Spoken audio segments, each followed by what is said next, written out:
Tolerators. This is To All the Men I've Tolerated Before with Natalie Katona, your weekly look at everyday misogyny.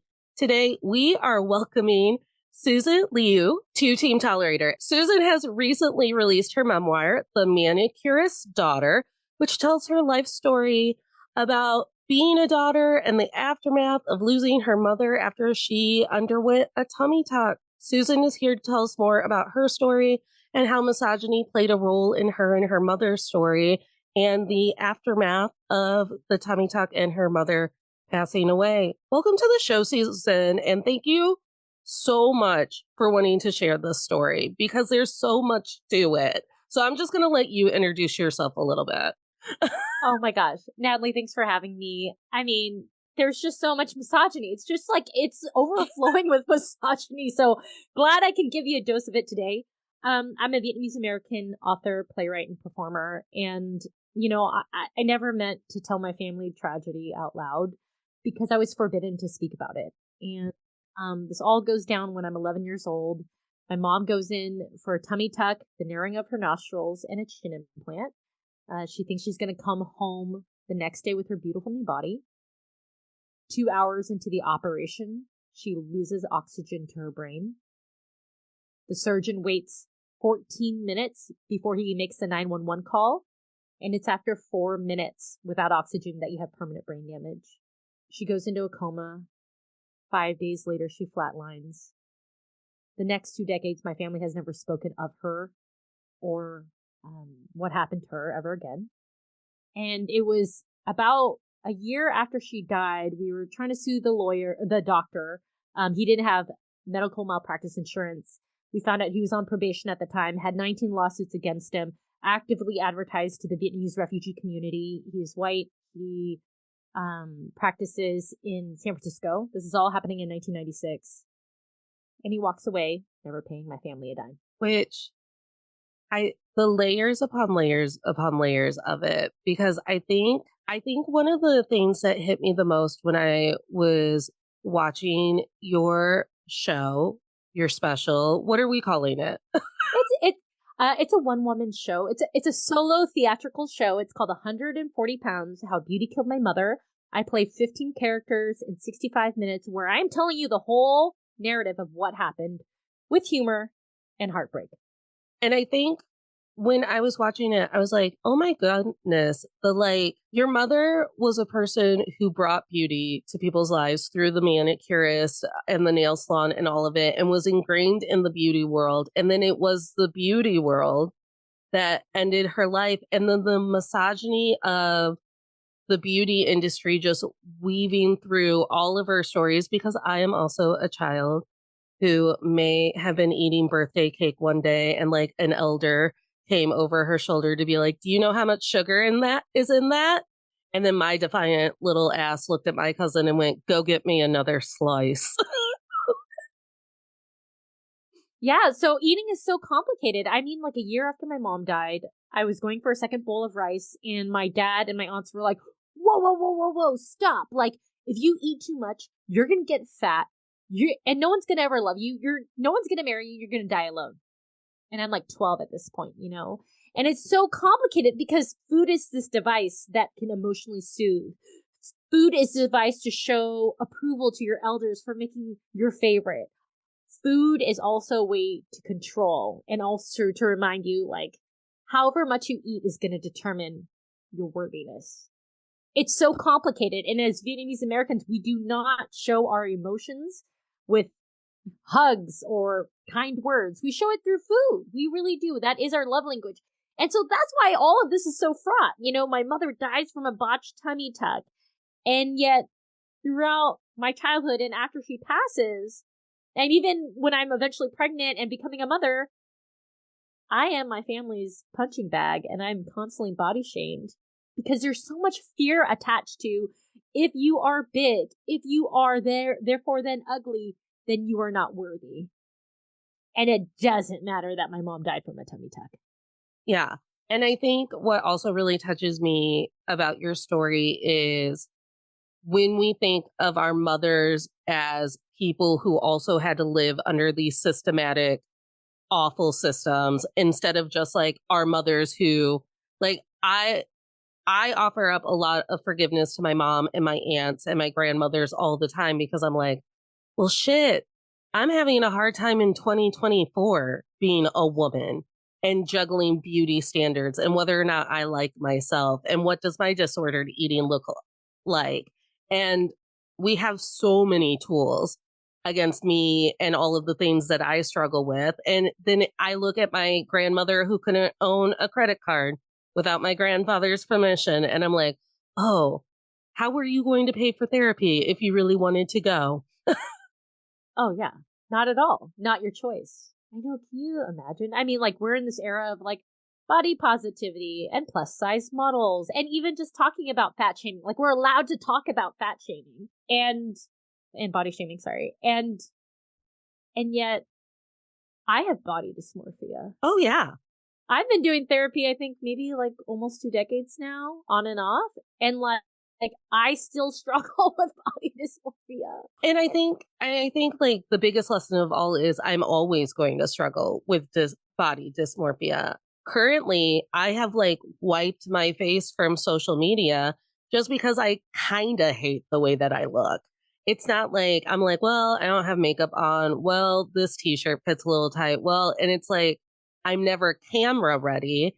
And a year and a half ago, I was making TikToks, rolling out of bed, I was flapping my stomach all over the place to like watch my TikTok from a year and a half ago and to now go, at what point did holiday depression become just like sloth, become like, well, I don't deserve to be seen anymore because my body isn't anything that I want it to be anymore. It's it's a ride. What was the response like when you would share those videos? Like the community response, and how did you feel about it at the time?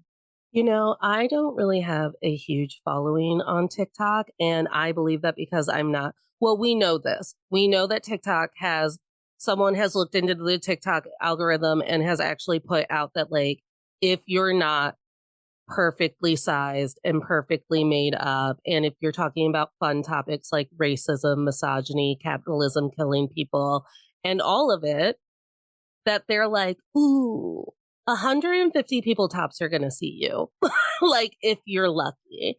So I get suppressed a lot. But I, when it comes to people who are close to me or whatever, no one has, just because like I've had a rough couple of years and I think I have had a rough time becoming more at home in my body after I let my depression just put me on the couch for 2 years.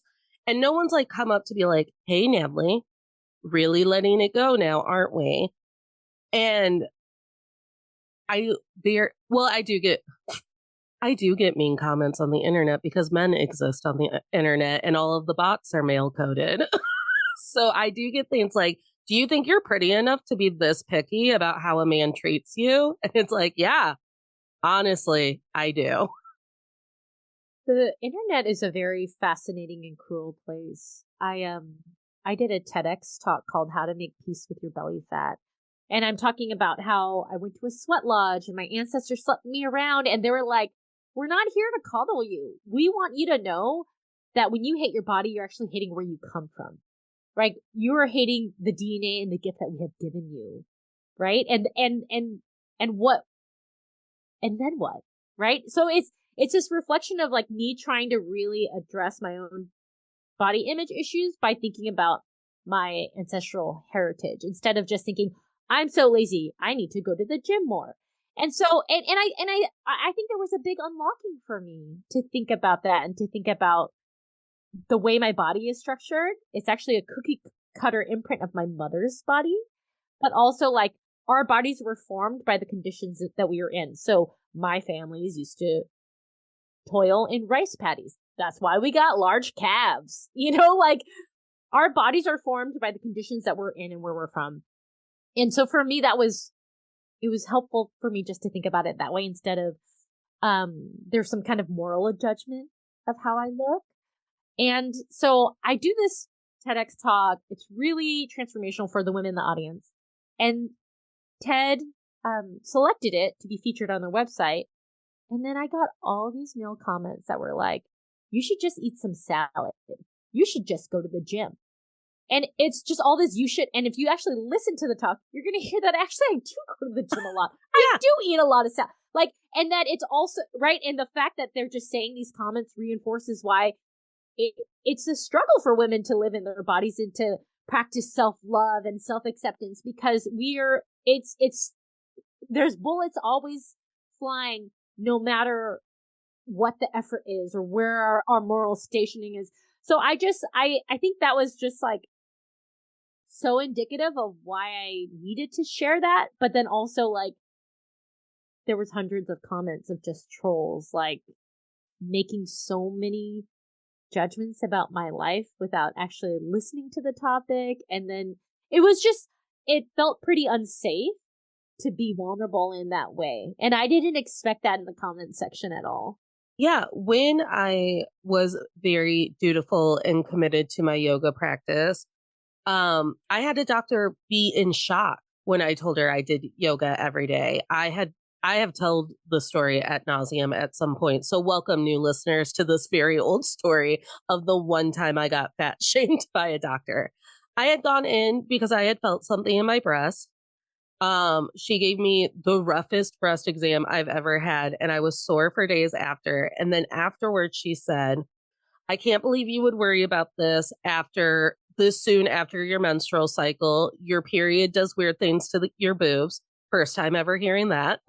And also, if you worked out more, it would really help with that. And I said, okay, well, I try to do yoga 3 times a week and cardio twice a week. So should that flip flop? And she just looked at me and went, I was like, yeah, I'm unemployed currently due to a pandemic. We can't go anywhere. All I'm doing is yoga and Dance Dance Revolution on my Wii. Like, that's all. What are you doing? That's all I'm doing. Like, yeah. And I also thought back to the commercial that you played during your one woman show where it's like your mother was getting all of these like body, whatever the opposite of an affirmation is, but all of these messages about her body. And it was as simple. And and it happens today too, but you're just watching your favorite TV show and then you get a targeted ad for Weight Watchers and you're like, oh, I've already measured my cheese. Should I go back to doing that? Like, right. Yeah. I mean, what we consume feeds our brain, and what you're referring to is on Sundays, on the weekends, when our nail salon would open a few hours later, our family would gather and watch Paris by Night, which was like a variety show with Vietnamese stars.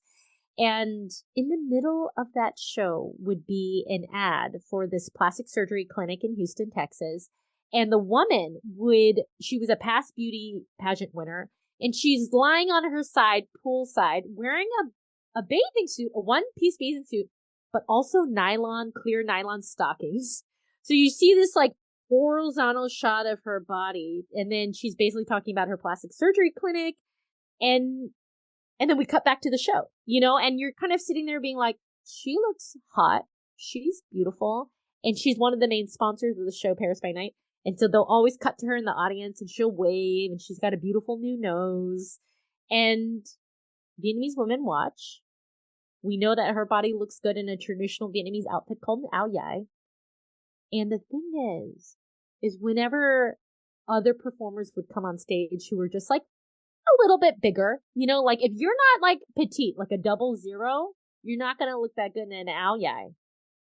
And then my aunts and mom would kind of just be like, oh, she got fat. She'll probably get kicked off the show. Like it's not just, I look at Cosmo covers and it makes me feel bad. And I know they're airbrushed, but whatever, my eyes are still telling me I should look like that. It's more like within our sacred community, we are judging each other and reinforcing to each other what is right and what is wrong. And I think that's kind of the most painful part, is like, as a little girl, I'm just sitting there going like, that is right, that is wrong. mm-hmm. That belongs, that does not, right? And I put myself in the does not belong category.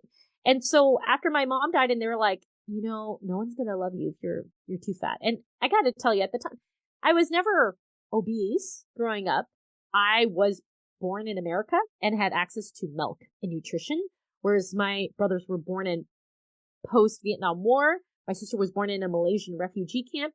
You can imagine that there's going to be different circumstances related to nutrition. And so I was the big kid in the family. I was always too much, even though it wasn't like my BMI has always been in the like gray zone where it's like, oh, you might be a borderline candidate, but it wasn't like either direction. But that was already too much. And so for a long time, I always wanted some type of prince to whisk me away and save me. But I actually never believed I would get married. I never believed I would become a mother because I actually thought I was so terrifyingly ugly that no one would ever love me. Right? Because those messages run deep. Yeah. And it's so hard to undo them. It's so hard to undo them. When I would swipe on dating apps, I'd be like, lower your standards a little bit, Natalie. Like, you have curves. You also have a loud ass mouth. Like, all of these things that women will tell you, like, Natalie, men like humility. Like, have you ever thought about being quieter? And I'm like, not one day ever. Also, not the type of woman I ever grew up around. And you all are married. Like, were you guys faking being silent people right up until you got to the altar? Which may have happened. Yeah. I mean, I think you'll get discovered at some point. Yeah. Right? Like, of who you really are. So why fake it in the beginning? Why fake it in the beginning?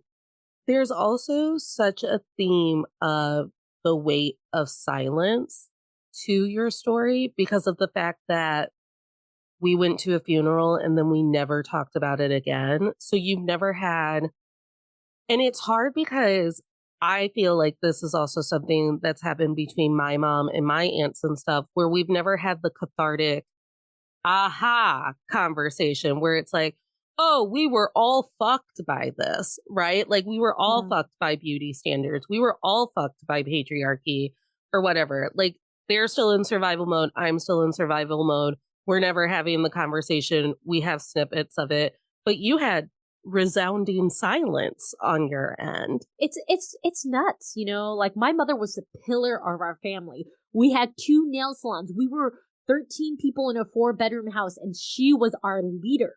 And then one day, poof, she's gone. And it's been almost 3 decades. It's been 28 years.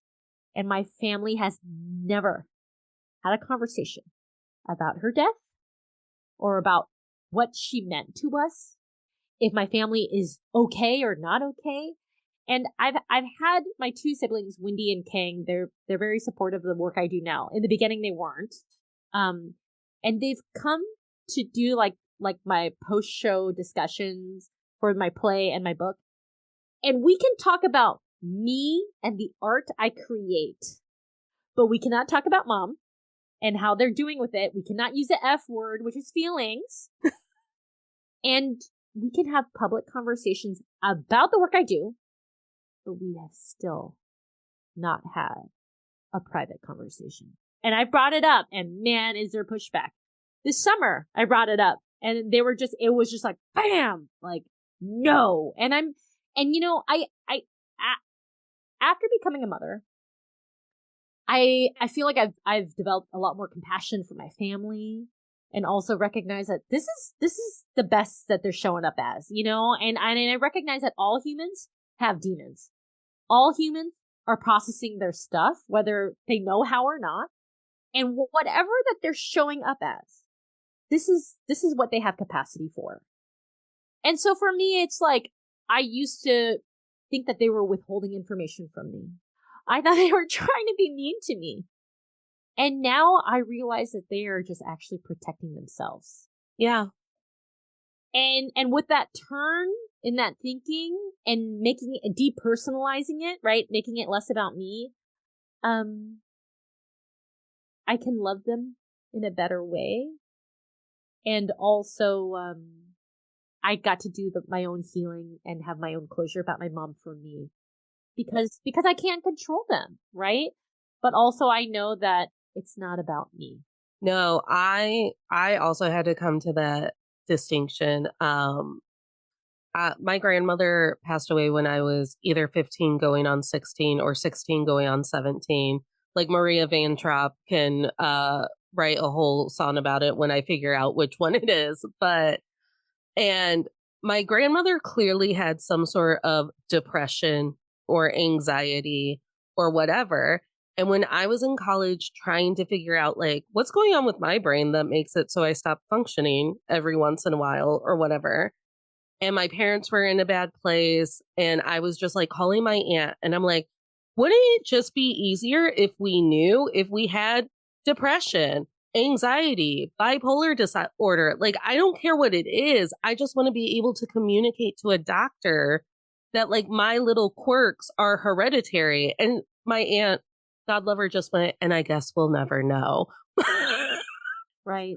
Right. So it does, it's like a loneliness of being the wall breaker of being like, well, I guess I'll be the one that goes to therapy. I'll be the one that tells the doctor, I don't know what suicide ideation looks like, but here are 3 examples. Do you think that's it? And like telling people in my family, like, yeah, I'm on antidepressants. I go, why do you think all of a sudden I normaled out? Like, and I got a baseline of functioning back, or I think I have some sort of attention deficit and doctors aren't going to believe me. And I guess neither are you. So we're just going to cope with it with a lot of crafts and a lot of weird food stuff. And that's what we're going to do. So, yeah, it is just one of those things where you think, like, wouldn't it just be happier or better if we just all talked about it at Thanksgiving? And they're like, no, thank you, though. Yeah, I mean, I think for that generation, there is so much stigma around mental health. Like, I bless the Gen Z generation because they really normalize it and they try to talk about it. But for that generation and my father's generation, they again attribute it to a moral thing that they lack, or a moral thing like it's in my control, and if I can't fix it, it's my fault, right? Or my gosh, that is so much shame to put your dirty laundry out there, and this is embarrassing. You're embarrassing us, right? Like, it's all of that. And yet if we do not get diagnosed, if we do not get more information to understand what is chemically going on in our brain, and then there's this next generation, and then they fill out a form that says, what's your family history?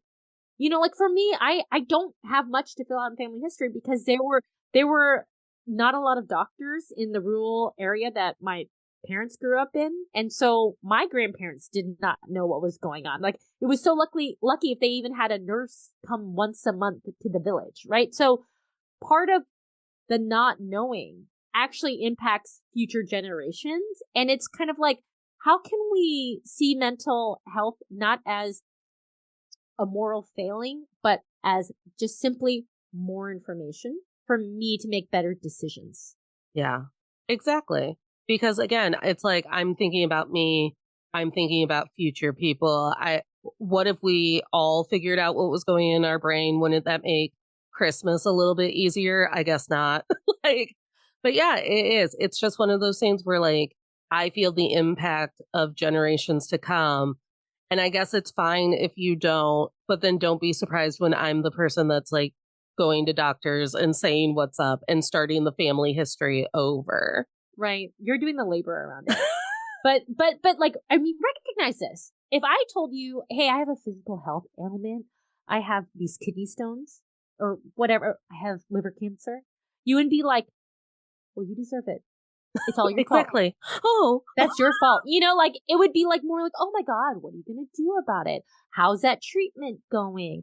Hey, maybe you shouldn't eat that or whatever. Like, I know you love cheese, Susan, but I'm just reminding you that you told me you didn't want to eat it anymore, or whatever. Like, what does support really look like? And the way we treat physical health versus mental health is starkly different. it is. Let's talk about this doctor and how patriarchy just really protected him for years upon years and all of it. I mean, one, he was on probation. And did you know when you're on probation, when he operated on my mom, when you're on probation, you don't have to tell your patients you're on probation. You can do all the same procedures. What's the point? What's the point of being on probation then? What's the point? So he was on probation. He was negligent in terms of killing my mother. He didn't have malpractice insurance, walked away without paying. My family died. He doesn't have his license for 2 years. He comes back to practice, and then he's on probation until he dies. What is the point of probation? Yeah. Right? Yeah. If your patients actually have no idea, like they can't make a different decision. This is 1996. This is before Google. This is before that there was something that of a database that you could look up people's status, right? But even now with all the access to information we have, we just consume cat videos. You know what I mean? Like we're not actually using it to actually question, am I safe or not? Right? Because there's so much built in with, you are a white male doctor. You're practicing.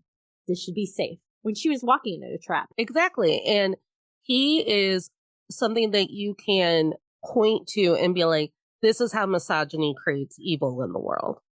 Because, I mean, he also made a ridiculously awful call with the waiting 14 minutes. And we'll never know if it was pride, if it was because he knew he was on probation, if it was all of it. But it's like, very seldom do we get like clear-cut examples of like, see, misogyny is evil. That he was preying on women who were already being preyed upon by a society that was driven by beauty. And he knew that they wouldn't have the tools or the access to find better doctors, to look into his practice, to whatever, and that they desperately wanted something. And he's a predator. That's what we call a predator. Yeah, I mean, he had 19 lawsuits against him, right? He had already maimed several women's breasts and bodies. But besides that, the institution allowed him to keep practicing. So then we can look at the California Medical Board. Well, who's on the board? Actually, more doctors, insurance lobbying groups. It's just like, who is being protected here? And then there's another thing too, which is at the time, medical malpractice caps in California, the value of your life, if you died from medical malpractice, is $250,000, irregardless of how old you were, your lifetime earnings.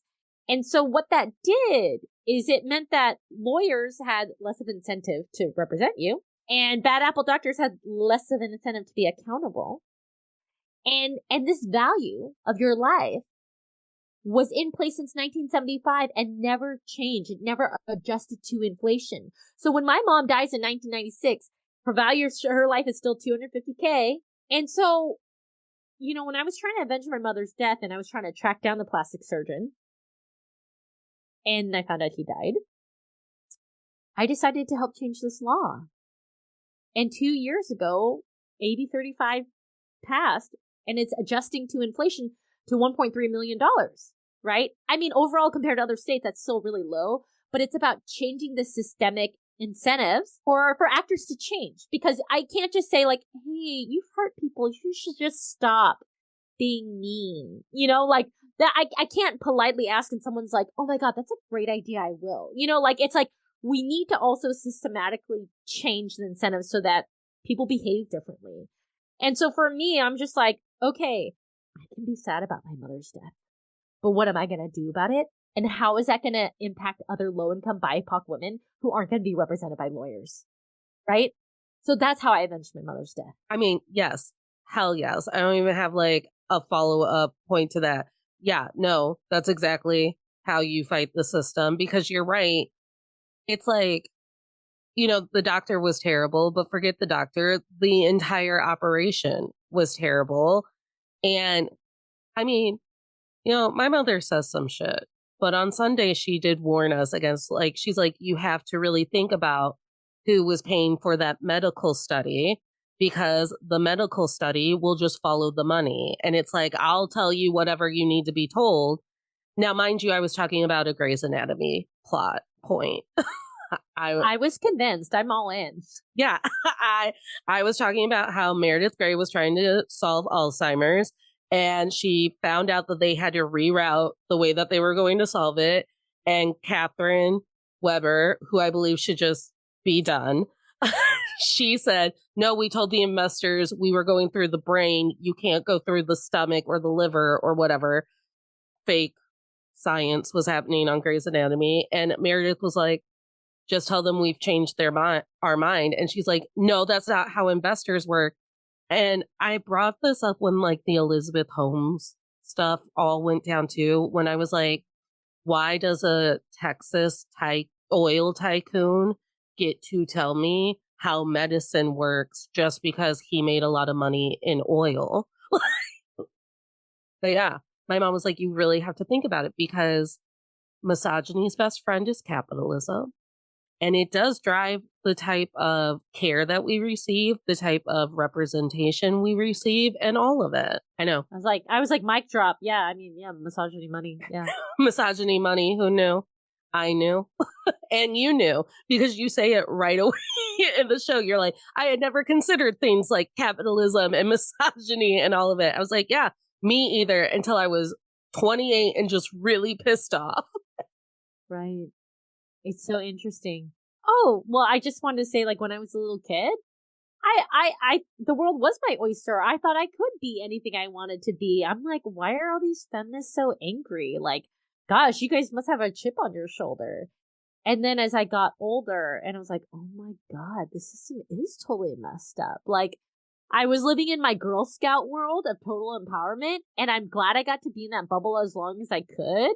But then, post college, I was like, oh, now I get why everyone's so angry.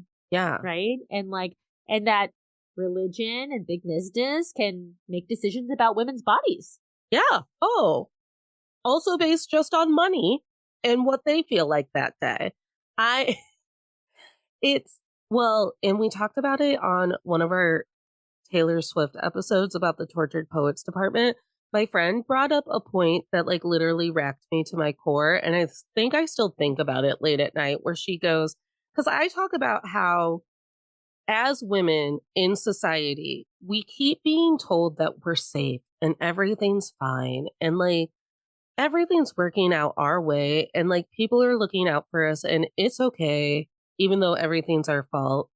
But I was also never afforded the luxury of like feeling safe. And then my friend doubles down on that and goes, yeah, I mean, every time we played like we were witches or princesses or empowered or whatever, it was make believe. And I was like, it was what? She goes, it was us just playing pretend. And then we grew up one day and went, where is my library with the ladder that goes from one side of the room to the other? And it's like, oh, that's right, that was made up. Wait, are you talking about Belle from Beauty and the Beast? Of course I am. It's because I'm reading a book about a woman who gave up being in Beauty and the Beast for a litany of abusive man reasons. And so she's right here on my mind. Yeah. But yeah, it's one of those things where it's like every time I felt like I could do it all, I was capable of being anything or whatever, it was in this very curated, kind of designed way, like Girl Scouts, where it's like I'm being fed that message, even though everything around me would say the contrary. Well, I mean, at the end of the day, it's like if you want to have your Belle fantasy, you have to be financially independent, you know? And then so it's like we're getting the negative messaging. Okay. And then it's like I have to consciously repeat positive messaging to myself. Like when I'm driving, I'm like, Susan, it's time for self-talk time, you know? Because if I don't really take control of that narrative, the dominant narrative will always penetrate. Literally, right? So it's like we have to be very conscientious of the thoughts that are dominating our brain so that we can transform our reality. It actually can be better, but we have to also acknowledge the system in which we're working in was not designed for us. No. Yeah. And exactly. It's like the self-talk is so important. And I'm so glad that you brought that up because it's a good thing that we didn't meet like, I'm going to say last summer, but it was probably more recent and it was this past summer. But like when I was just so ingrained in, okay, even if I have money, I'm a woman, so I'm not donating my money to the right place or I'm not doing the right stuff with it. And like all of the media and all of the TikTok and all of the comments on my body or my brain or what I was capable of. And I was just such in a dark place. And then one day I was like, I have to just decide that when I enjoy something and I get to do that. Like I too get to have joy and get to have a break from this because it's hard. Yeah, it's totally hard. I feel like I had derived so much of my worthiness from my body, and because I have not lost another 20 pounds to be in the like healthy BMI index, that um I was worthless, or that like I could do more. I could try harder. More. And I've been trying to cultivate this practice where at night I hold onto my belly fat when I'm trying to go sleep. And I go, where was my deepest joy today? When did I actually really feel that joy instead of the anxiety and the worrying and the chronic shooting on myself like, oh, I should have done that. I should have done this. And when I can actually lock down on the moment that brought me the most joy today, I go, Susan, you can give that more to yourself during this week, during this weekend. What kind of time block do you want to put on your calendar so you get more of that? And one of my joys is cleaning and clearing out clutter. And when I get to throw it away or donate it, I feel so good. And I'm like, Susan, that's weird, but you can do more of that. Like there's more to declutter. And so even though it's like media wise, I should think drinking a glass of rosé should make me feel really joyful. And I'm like, actually it doesn't. Like actually just like taking a trunk load of stuff to Goodwill makes me feel so good. I can have more of that. I will have more of that. Or having really beautiful, deep, vulnerable conversations with a girlfriend at a cafe and really holding her in her grief because her mother just passed away, and giving her extra shiitake mushrooms that I had, right? And just holding space for her. I felt really good in that moment. Cool. Who's my friend date next week? I need to allow myself the space to reflect what is bringing me joy. And then second, keep feeding myself that. No, I love that. That's so important because my new strategy has been tracking the times I said no to something that I knew I wasn't going to want to do. The latest being on Sunday, I had weird food things, and we were at the zoo with my nephew, and everything that I had eaten that day tasted weird. I didn't like it. And by the time it was time for my sister to order us dinner, my body had been like, we're done with food today. It's betrayed us one too many times. And usually this would send me into a spiral because, again, food is attached to love, it's attached to a lot of feelings. And you don't always get to say no to food when someone else is providing it for you. Yeah. I had to choke down a lot of angel food cake as a kid because someone made it for my birthday and no one cared that I didn't like it. So I'm just sitting in the car and we're driving, and the entire drive home, all I can think about is like, how am I getting out of eating something? And I'm like envisioning myself being like, well, just order fajitas and take 2 bites of your fajitas. And then I'm like, no, like the whole thought of eating is disgusting at this point. And I'm just like racking my brain. We pull into the restaurant so my sister can place the pickup order. And she just looks at me and she goes, well, what do you want? And I was like, you know what? I can't do it today. And I was like, food is done for me today. I go, I'm going to eat something really plain before my recording. So my stomach's like not in a jumble while I'm trying to work. And I just got in oh, okay. And then they went in and they ordered their own food. And that was beautiful in it of itself. But so often I've heard, well, now I can't eat because you're not eating. Why? Why? Eat something. Oh, now we're all just going to be awkward. And what ended up happening is my mother, my brother in law, and my sister got to eat their Mexican food. And I was the person who just like hung out with my nephew. So he was busy because he's a toddler. And they got to actually eat and visit with one another. So I'm an American hero, is what I'm saying. Thank goodness for my disordered eating.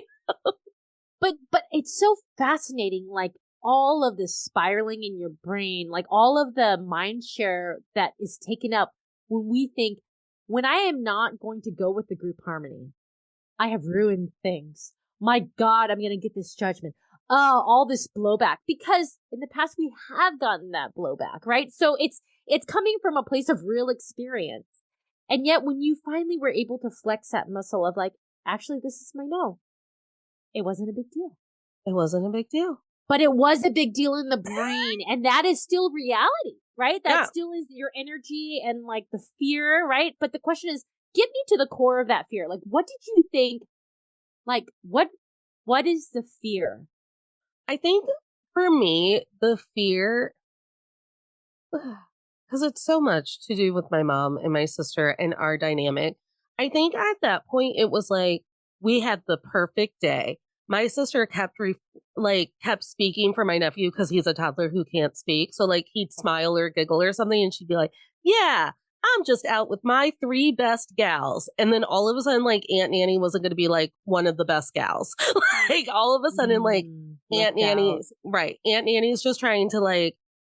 I've been told a lot as a kid, like, what are you just seeking attention? What are you being dramatic about today? Like, why does everything have to be about you all the time? And it's like, I literally just don't want to put refried beans in my mouth today. Everything is disgusting. Like, I'm still doing the same food bullshit days later. I just get into these zones where I eat to function, but not because I'm liking it. So it's literally like, what's going to fill me up and go down the easiest because I can't with food right now.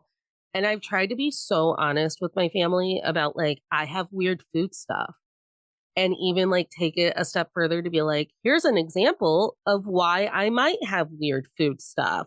And then because it like delves into our past or something, someone actually has to be like, that's not why you would have weird food stuff. Stop it. I feel proud of you. I feel proud of you that you honored your body and you Thank said you. your no. Because it's hard to do. It's hard to break with the family harmony. And at the end of the day, this is about, do I belong or do I not belong? Right? And for you to keep choosing you, it's there's friction there.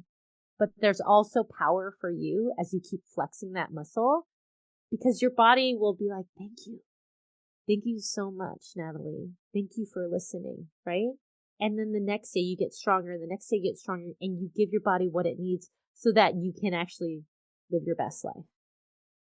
Well, thank you. I'm proud of you. Listen, I'm proud of you, and I'm proud to know you because you also got put into a position a lot where you were hearing a lot of no's, a lot of like, put it away. No one wants that brought up, all of it. And you found a way to honor this. I don't want to say absence, but you were feeling so much like untethered grief. And you were like, I have to process this too. I like deserve to process this. And you kept being told that you weren't. Oh yeah, I mean, like I was always like, "Hey guys, do you have any memories of Ma? Like, can you tell me anything about what happened on her last day?" And everyone's like, "You're living in the past. You know, you need to let it go." And I abided, I obeyed the tribe, and then the question is what did it get me? And it left me without a lot of closure. And so on the brink of motherhood, I was like, I can't become a mom if I don't know her myself. And if you're not going to talk, I'm going to go figure it out. So that's why I tracked down the plastic surgeon. I enlisted the help of spirit channelers. I read thousands of pages of depositions. I went back to Vietnam several times. And every time I learned something new, I put it on stage in a one-woman show for me to process in real time. What is even going on? Right? And the iteration of that art became eventually the one-woman show, 140 Pounds, How Beauty Killed My Mother. But it was cathartic for me. It was a way for me to heal, because my family was like, they put their stake in the ground, and I was like, you know what? I'm an adult now. I'm going to put mine in. Yeah. And it's so empowering. Also, I kind of want to talk about the spirit channeling. Okay, go for it. It's so cool. It was one of my favorite parts of your show because it was like you got all the answers that you needed from your mom in that scene, and she was able to communicate directly to you. I fully believe that my grandmother haunts me. And I've asked family members before, I'm like, hi, does anyone else smell Grandma Peg's smoke when you're like really stressed or like really sad? Or maybe you're just having a normal day and then all of a sudden you're like, grandma. And my aunts and my cousins have been like, no, why are you keeping grandmother from a beautiful afterlife by needing her attention as an adult? And I was like, and finally, my one aunt did go, well, Natalie, maybe she's checking on you because you're the only one of us who lives alone. Like, you're the independent granddaughter who's kind of always making it your own way. You live the furthest away. So she just pops in on you. She's like, that's really nice. Pick a different word that isn't haunt. Hey, that's a good reframe, right? Because, and also I like that aunt, right? Because the other ones are blaming, right? Or making it your fault. And then there's another one being like, wow, but what if it's coming from a place of love? Yeah. Yeah. Because I think I had even self talked my way into like, oh, I disappointed grandma again. So she had to like blow cigarette smoke in my face to let me know I was doing a bad job. And my aunt was like, why does that have to be it? Why are you always doing a bad job? Like, yeah, my mom and my aunt have done some real healing on how they'll try to reframe my brain. My mother no longer lets me call myself a loser or a mistake baby or like her lost child. I was like, I'm just your mess kid. And she's like, no, you're my kid who has decided that you live a life that you want to live. And that's beautiful. How sweet that you have a mother that speaks to you in that way. I know. It took a while. It took until we were 35. I was 35. She's not the same age as me. That would be weird. But yeah. But I loved the spirit channeling. And I love that it was already ingrained in your culture. So it was something natural that you would be drawn to. Because I love stuff like that. Because we should be able to still learn through our ancestors and through our guides like that. Yeah. I mean, I grew up with spirit channeling. My father used to spirit channel. He's extremely introverted, never wants to be the center of attention. But there were moments in my childhood where it would happen, and we would form a circle around him and hold space and see what messages he had to bring from the afterlife. And it's throughout my book that my mother comes to affirm what I'm doing and encourage me to keep going. She makes a visit to me, but also there is Psychic Cindy, there's Uncle Number 9. And it's through these mediums that I get clues on what to do next. And I will say for the record to everyone out there who's like, yeah, whatever, really, is that if you are ever in a position to speak to a medium, go confirm some information so you don't spend like that hour like wasting away doubting. But you can, with like good faith, know what they're saying is true and that you're getting a message from the other side. So instead of saying like, oh my God, is that my mother there? Does she love me? Like, hey, con people will play to your emotions. But if you can ask some specific questions, hey, on my 20th birthday, what happened? What was the weird thing that happened? Right? If you can ask specific things that only that person would know. Or to my grandmother, she had said what my brother's favorite soup was that she made for him. It's not pho, guys. Okay, it's a very specific Chinese Vietnamese soup that she would make for him, And it was like, when I get messages like that that confirm that they're on the other side, and I don't think this person's just manipulating me, right? Like, we're human. I get it. There's people who manipulate out there, and that's fine, right? That's their profession. But go find the people who are authentic and have the gift. And if you can find that person, validate their gift, take that time to receive the message on the other side. Yeah. And hopefully I have trained Team Tolerator to lean into the woo-woo and the spiritualism and things like that. We just interviewed my good friend, the Buffalo medium herself, Erin, and we talked about witchcraft and our experiences with like dabbling in the craft and all of it. And it's just one of those things where it's like anything that makes you feel closer to your loved ones or to nature or to the literal universe that you're making an impact on, run with it. I think as humans, we all want to be seen, safe, and celebrated.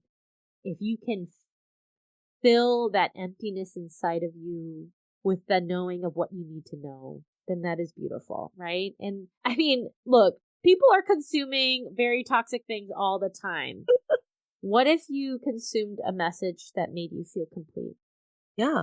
I mean, Will I be watching 3 hours worth of Love is Blind tomorrow? Absolutely. It's You on know my, what makes you whole, girl. You know what makes you whole. but will I also uh tune myself up to my cat and see if she'll lay on my chest and we can meditate that way together? Yeah, I will. Because, yeah, you're right. So often, and I think part of the reason I started meditating and actually looking at my spiritual impact on the world is because I was so sick of Christianity and Catholicism asking me to abide by them or make good by them or impress them. And I was like, I want this to be mine, actually. And I was sick of the constant seeking of external validation, which I think external, like that need, the constant chasing to be better, to do better, to get someone to tell you, hey, you're doing a great job. Like, that's a tool that capitalism and misogyny has just preyed upon forever. I feel like you've just been with me for the last 3 months. I've been like kind of down on myself, like going like, oh my god, like why didn't you get on this bestseller list? Why aren't you longlisted for this? Like, oh my god, and it's just like on and on, and I'm like, wow, this really like sucks the air out of the room because there's a part of the critical mind that has pushed me, that has helped me with my ambitious achievements. Okay, but then it's like there's also part of that that's debilitating. It makes me feel small, makes me paralyzed, makes me just like give up, right? And I'm just like, but why? And I kept telling my girlfriend, I'm like, I'm just not productive enough. And I heard myself say that many times, and I was like, ew, what is that? Like, and because then my girlfriend was like, Susan, you're the most productive person I know, so what does that make me? Ooh, And right when she said that, I was like, oh my God, this is not a knock on you. But then I was like, oh shit, it is so relative, right? And also, when is anything enough? What gold star am I waiting for? I'd love to know. I'd love to know when enough is enough because now, today I'm in a whole new mind space, but not, I mean, it was a week from Monday. So last Monday, I had a meltdown. I had a cry all day, take myself to the bed meltdown because my father and I got into a disagreement and he literally said, I've worked so hard for my life to be this nice and blah, blah, blah. And he was acting like I was a direct affront to this nice life that he had built. And, I've been going through it since the pandemic, spiritually, financially, mentally, all of it. And I said, well, Dad, sometimes you work really hard and you look around and your life's a fucking mess. So then what? And then I just marched upstairs to have the rest of my day be spent screaming to my best friend on the phone and in tears because I'm like, so then what? What if I worked really hard and I look around and I'm like, oh shit, disaster. What now? Yeah. Yeah. I think it's I've been trying to really be mindful of the things I feed into my brain. And I got to tell you, when I have too much time to scroll on Instagram, no bueno, dude. Like, so no bueno, because it's like the comparison is endless.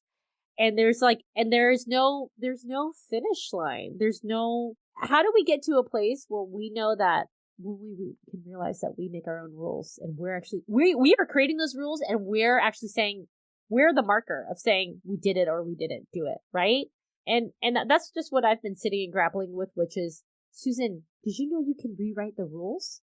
Susan, what are your values? Because I'm actually trying to measure myself up against the patriarchy's values. Yes. And then I'm like, I'm falling short. I'm not actually I'm not motivated by it, but somehow I keep measuring myself by it. I don't actually value it, and yet I have evaluated my worthiness to this. And so I'm trying to steer reroute the Titanic right now. I've been reading this book called The Way of Integrity by Martha Beck.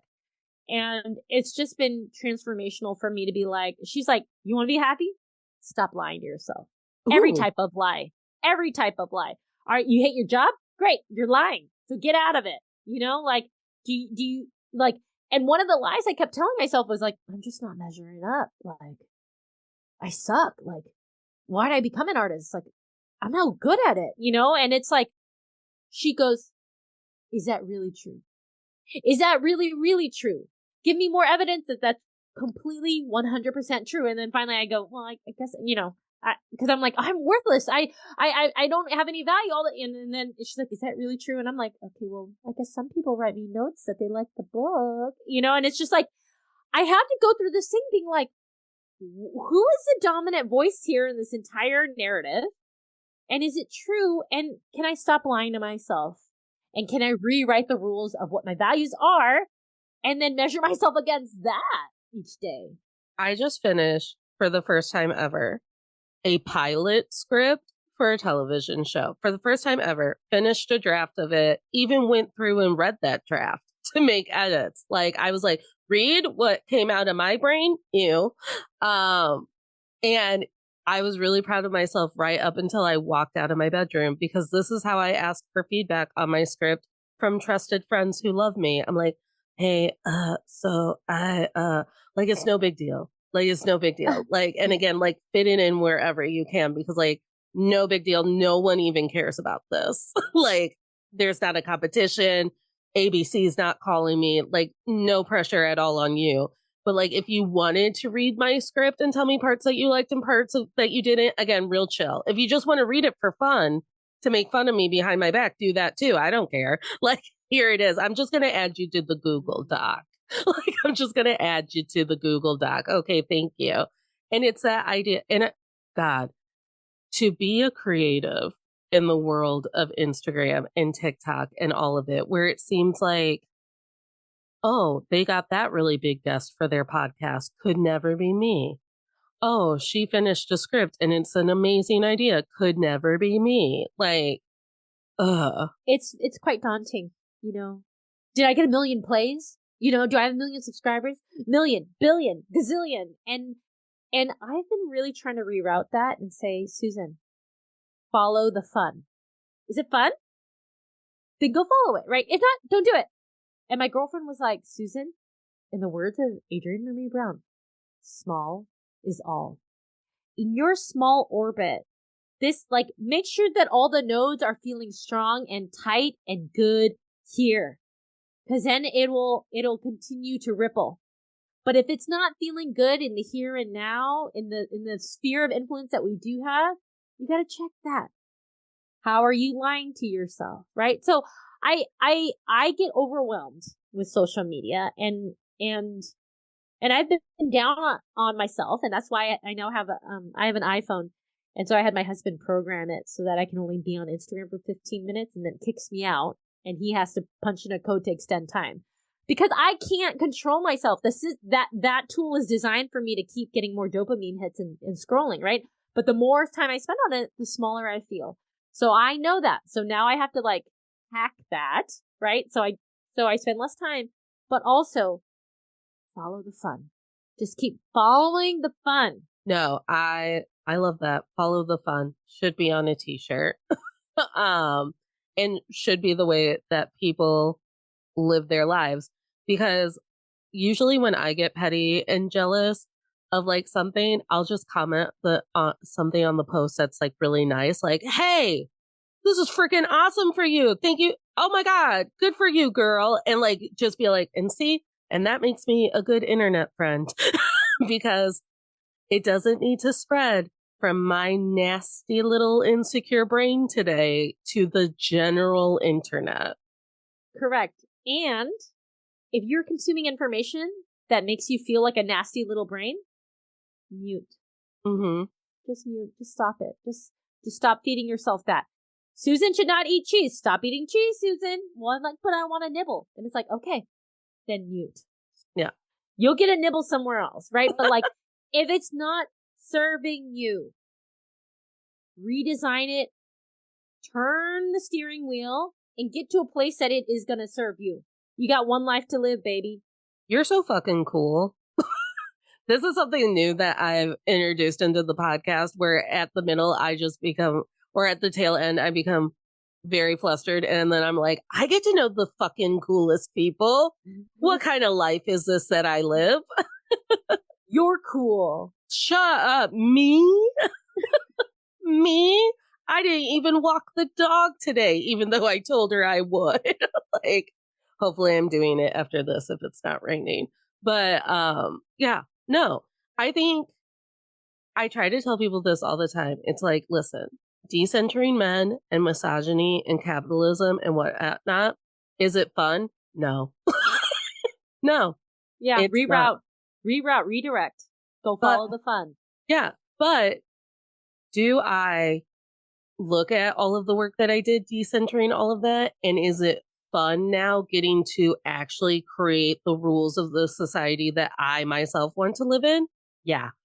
Yeah. It eventually got to the point where it's like, oh, I'll just make the choices that are good for me. What about that? Mm-hmm. Mm-hmm. I always love to wrap up by encouraging people to live like they're mortal. You know, I think oftentimes we live like we're immortal. We're Yeah. not going to we'll get to it later. Oh, yeah, that does bother me, but whatever. Later. There's always this later. And I think what my mother's death has taught me, because she died at 38 years old, is that we don't know when we're going to die. We don't know how much time is left. So we should live like we're mortal. We should be intentional about what we put into our brains, the people we let into our orbit, and yes, the fajitas we don't eat. Well, you just moved us into our ending, closing out without even waiting for me to do it. So that's your life lesson, everybody. Susan, do you have a manifestation that you would like to share with the general collective? Manifestation, like something I want to have happen, or like what I just want to energetically put out into the world? It can be both. It could be either or.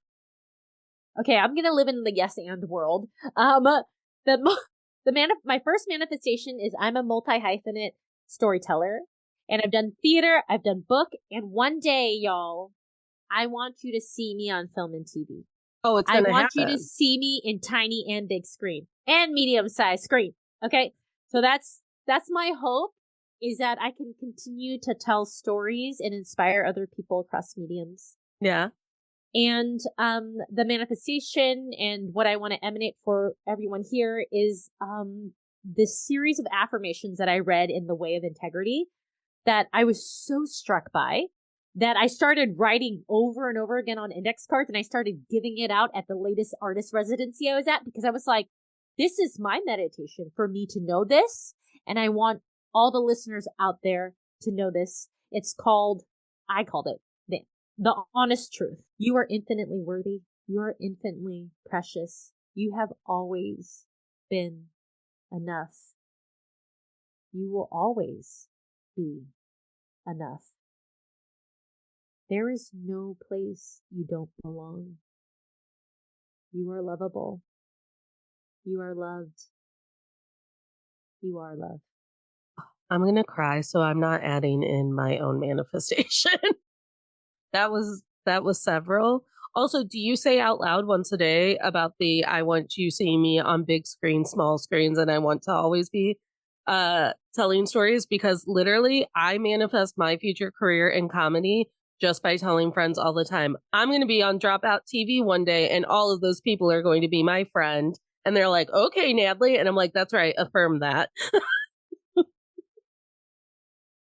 Okay. I'll take you up on that. You got to say it out loud every day. I'm going to say it out loud. I'm going to be on film and TV. Yeah. I am a film and TV star. I'm a media mogul. Yes. I'm a showrunner. I say it aloud, even if it's just to my cat. I'm like, Penelope, isn't it going to be so fucking cool when I'm an improv star on Dropout TV and it's we get to watch me be on Dimension 20, rolling dice and slaying dragons? That's going to be so fucking cool. Look at Brennan Lee Mulligan, our future friend. And I just call people future friends. And you're like, Penelope, if you agree, blink. Yeah, that's right. I'm okay. Like, and that's how cats tell you that they love you. They slow blink at you. Did you know that? No, I didn't know that. Yeah. It's how you can trick. Well, when my cat was having like behavioral issues and I would have to like trick her into being calm, you can slow blink at cats to be like, you're safe. I love you. Everything's fine, to help them calm down too. It's very grounding. I'll try that with my 4-year-old son. Yeah, honestly. Like, I'll try that with my husband. Are you grounded yet? you you know, oh my gosh. Do you know what's kind of grounding for my 1.5-year-old nephew is head, shoulders, knees, and toes because you have to touch all the parts of your body. So all of a sudden he can't be upset anymore because he's accidentally grounding himself. If only all of us adults did that too. Honestly, maybe I'll start. Maybe I'll just get real batshit upset and just be like, shoulders, knees, and toes. Knees I and think I toes. should just take over the PA at the Whole Foods and be like, hey, there's a sale on aisle 7 and head, shoulders, knees and toes, knees Knees and and toes. toes. You want your prime discount? Head, shoulders, knees and toes, 10%, 10%. Yes. Yeah. Whatever you got to do. Deep breathing, head, shoulders, knees, and toes, watching copious amounts of reality television. Like, it's all bliss. It's all love. Susan, thank you so much for being here today. Thanks for having me.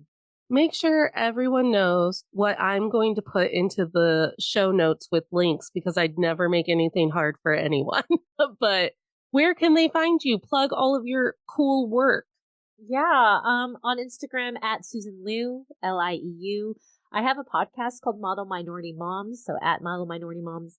If you go to my website, susanliu.me, you can stream 140 pounds. And of course, I want you to buy my book. And I do the audiobook. It was an Apple Must Listen of the Month and Lemonada book pick as well. So please, if you need a good cry, if you want to release all over yourself, get the Manicurist's Daughter. You have to, because on Team Tolerator, we support women told stories, women's stories in all facets, shapes, and forms. And you have to do it. That's what I said. It's in the show notes. Like, support your local library if you have to, because that also helps authors, I've heard. Yeah, I mean, I think the more holds there are in a book, then the library will be like, oh, we should buy more. So yes, exactly. That also helps. Yeah, for sure. Do whatever you got to do. And wait, hold on. I wasn't going to do my own plugs. I was just going to end the episode. You can find us at Men I've Tolerated Pod on Instagram. You can find me on Instagram at NatalieK124 and on TikTok, where all of those people are trying to tell me that I'm not pretty to open my mouth. So what if you got on there and argued with them for me? If that grounded you or made you feel better for that day. We're on YouTube at To All the Men I've Tolerated Before and Patreon, where you can find blog posts, The Misogyny Meltdown, and Team Tolerator check-ins, and a whole lot of other bonus content. And remember, tolerators, you don't have to smile through anything you're tolerating, including a lot of messaging about your body that makes you really fucking sad and confused. Smiles are for joy.